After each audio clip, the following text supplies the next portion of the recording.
A theory I've been seeing a lot in the From community lately is that Victor is actually a monster, not a human, and he's a monster that's clinging on to his human form. Now, the first point that's being brought up in this theory is that this monster right here told Victor that if he keeps coming down in the tunnels, he's not going to be allowed to leave next time.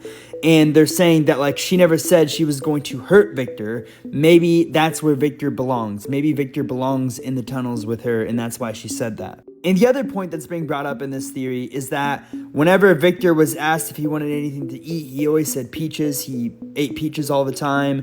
And those canned peaches were in the colony house for decades. And usually canned peaches only last like 2 to 5 years. So people were arguing that those canned peaches were actually rotten food. And he's a monster eating rotten food just like Fatima and just like the monsters. Now, I do not believe this theory, but I do have one thing to say about it.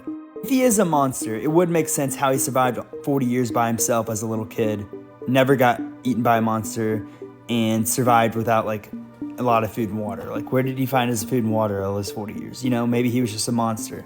I don't know, but he was the only kid standing there after all the dead bodies were laying out there. So, who knows?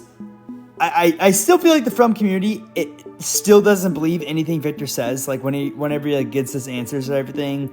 And I feel like a lot of them aren't comprehending that Victor like clearly has autism, and that's why he's not communicating like every other human in the show. Like, it's very clear.